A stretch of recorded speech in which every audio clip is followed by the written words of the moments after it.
The competition is on, man.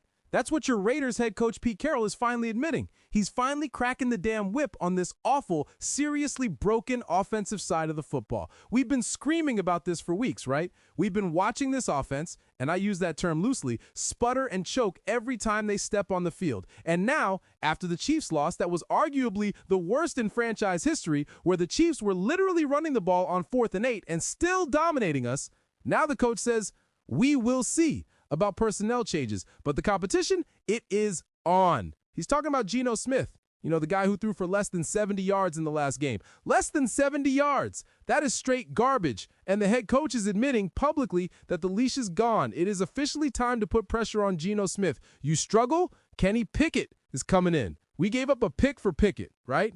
You can't make Smith feel too comfortable anymore. This whole offense is struggling. Is it Brock Bowers being hurt?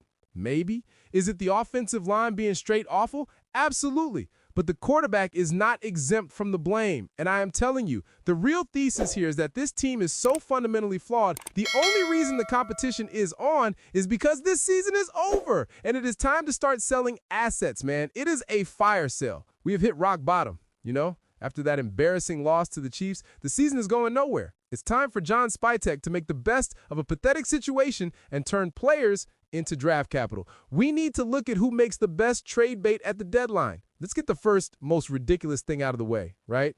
The Max Crosby trade talk. It's hilarious. The Cowboys were reportedly inquiring. Can you believe the audacity? Their fans were daydreaming about getting the franchise player for a single first-round pick. It's never going to happen. Sending away your franchise player is counterproductive. The Raiders met with Max Crosby today to tell him point blank, we are not shopping you, and we won't trade you. He wants to stay in Vegas. Max Crosby is the Raider. End of discussion. But now we talk about the guys who are available, the guys who are trade bait, because we have to rebuild this roster. Number one on the list, the one everyone is talking about, is Jakobi Meyers. This isn't even about performance, right? Meyers has been our top receiving target. He is a great football player, but he requested a trade during training camp. Why? Because the team wouldn't give him an extension. And despite all the rumors, despite practicing and doing his job, he recently reiterated that nothing has changed. He wants job security. He wants to be traded to a team that will give it to him. We can get a haul for Meyers, man. He's proven he's a legitimate receiver, an absolute gamer. If we can get a third-round pick for him, maybe a late second, John Spytek has to pull the trigger. We lost guys like Trevon Moehrig and Nate Hobbs for nothing because we couldn't sign them later. Take the Bill Belichick approach, man. Ship guys off 1 year earlier rather than 1 year later. Getting a draft pick now is better than watching Meyers walk or forcing him to play when his heart is clearly elsewhere. The other big name on the chopping block, and this is where the incompetence of the coaching staff really shines through, is Jackson Powers Johnson. JPJ, what in the absolute hell is going on with the offensive line, right? This new staff put former starting guard Jordan Meredith at center, moved JPJ, a former Remington Award winner, to right guard, and then benched a veteran guard in Alex Kappa. It is a failed experiment. The entire thing looks broken. JPJ is playing his worst football because they moved him away from the position he dominated in college and was drafted to play. The mind boggles, man. If the staff is so convinced they don't see him as a center, then trade him. There has to be a team out there who still sees him as a center and would love to get 3 more seasons of a second-round pick rookie contract. The Raiders could get a good pick for a guy they clearly don't know how to use. Trade JPJ. It is a massive failure by the coaching staff, but we can salvage a pick from their organizational mistake. And look, we have to talk about the young guys too, man, because this is where the front office failure turns into future draft capital. They are floating the name Michael Mayer out there, right? Mayer, the guy just had a monster game. The future of the tight end position for half a second. But you know what? The Raiders are struggling, and the reality is that Brock Bowers is the future. Bowers is the guy, right? That is the organizational philosophy. So if your team is struggling this bad, you have to sell higher Michael Mayer. You have to turn that potential into immediate value, man. We need to be looking for a second or third round pick for Mayer, and we need to get it now. If you wait, if you let him have a breakout season, he is going to want $25, $30 million. And we know Spytek is going to price himself right out of that deal. We'll end up losing him for nothing in a few years, just like we did with other guys we couldn't sign. The smart, painful move is to trade Michael Mayer now to maximize the return for this broken roster. It's brutal, but it's the only way to recover from the disaster that is this season. And then you look at the defensive side, man, the interior defensive line. We have guys like Adam Butler who can be a trade chip, a necessary evil, right? You have to make room for the rookies.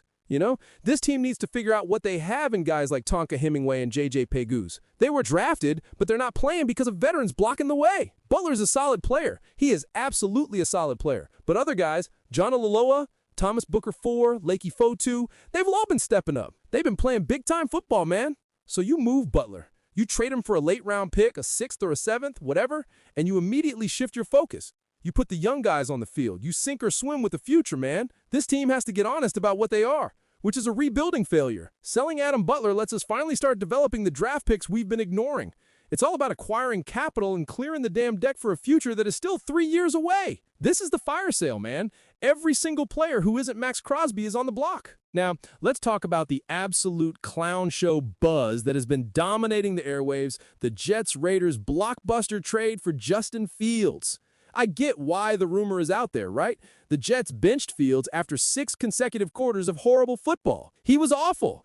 And then you have people floating the Raiders as a potential fit. They look at us and say, Las Vegas quarterback room is among the worst in all of football. They'd benefit from adding Fields because he'd be an upgrade. But this is where you have to pump the brakes, man. This is where you have to look at the cold, hard reality of what is actually happening.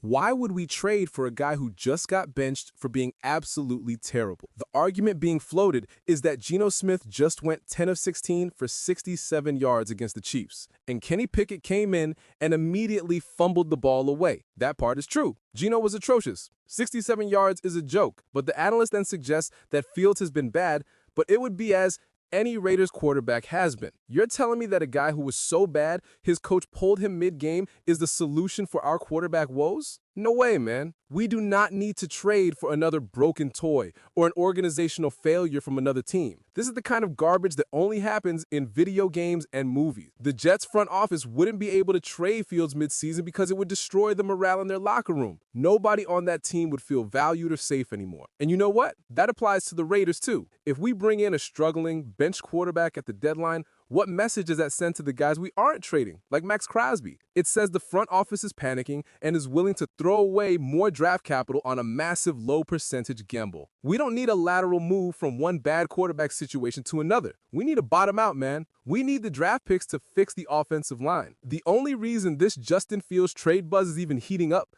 is because the Raiders are sucking so bad. Our entire season is over. We are so bad that people are comparing our quarterback to a guy benched for 6 quarters of horrible football. And they're right. Our quarterback play is that bad. But the move is pointless. Fields is not a long-term solution. He's not an upgrade. He's a morale killer. Don't do it, Spytek. Trade Jakobi Meyers. Trade Jackson Powers-Johnson. Collect the draft capital. Get those picks and fix the offensive line next season. Stop trying to put a Band-Aid on a gaping wound that is this entire regime's failed offensive strategy. The fact that Pete Carroll even had to say the competition is on for the quarterback position, that tells you everything you need to know about the state of this franchise, right? The team is 2-7. We are heading into the bye week. The schedule doesn't get easier. We still play the Broncos twice, plus the Chargers and Chiefs again. We are an awful football team. We have no hope this season, so the next move is clear. It is not trading for Justin Fields. It is not pretending this is fixable. It is selling off every non-core asset. Let me know what you guys think in the comments below. Thumbs up, subscribe if you're not subscribed.